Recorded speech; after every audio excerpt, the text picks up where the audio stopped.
আসসালামু আলাইকুম বন্ধুরা, সবাই কেমন আছেন? আশা করি আল্লাহর রহমতে সবাই অনেক ভালো আছেন। তো আমি আলহামদুলিল্লাহ আল্লাহর রহমতে অনেক ভালো আছি। তো আমি 27 পিস লেয়ারের বাচ্চা নিছিলাম।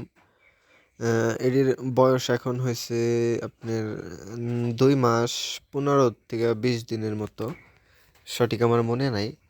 তো আজকে এখন গড় ওজন আছে আপনার 600 গ্রামের মতো। ওজনটা কি ঠিক আছে? আমি বুঝতে পারছি না। আর একটা আজব ঘটনা হয়েছে। তো লেয়ার মুরগি আনছি, তো এখন আনার পরে দেখি একটা পোলট্রি মুরগি হয়েছে। মানে ওই এই যে ব্রয়লার মুরগি যেটাকে বলে, আমার ওই জায়গায় পোলট্রি মুরগি বলে। তো পোলট্রি মুরগিটা অনেক চালকেরা অনেক বড় হয়ে যায়। 2 মাস 20 দিনের মধ্যেই পোলট্রির ওজন হয়েছে ওটা 2 কেজি, 2 কেজি প্লাস। এই যে সেই পোলট্রি মুরগি, এই যে এটা পানি খেতেছে এটাই।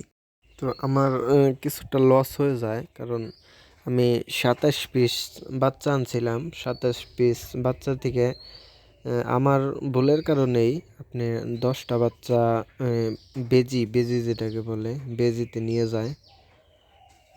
এই কারণে আমার অনেকটি লস হয়ে যায়, কারণ 27টা বাচ্চা না, তো অনেক দামি বাচ্চা। তো এখন এডি আছে আলহামদুলিল্লাহ, সমস্যা নেই। আল্লাহর রহমত থাকলে এডি থেকেই অনেক কিছু হতে পারে।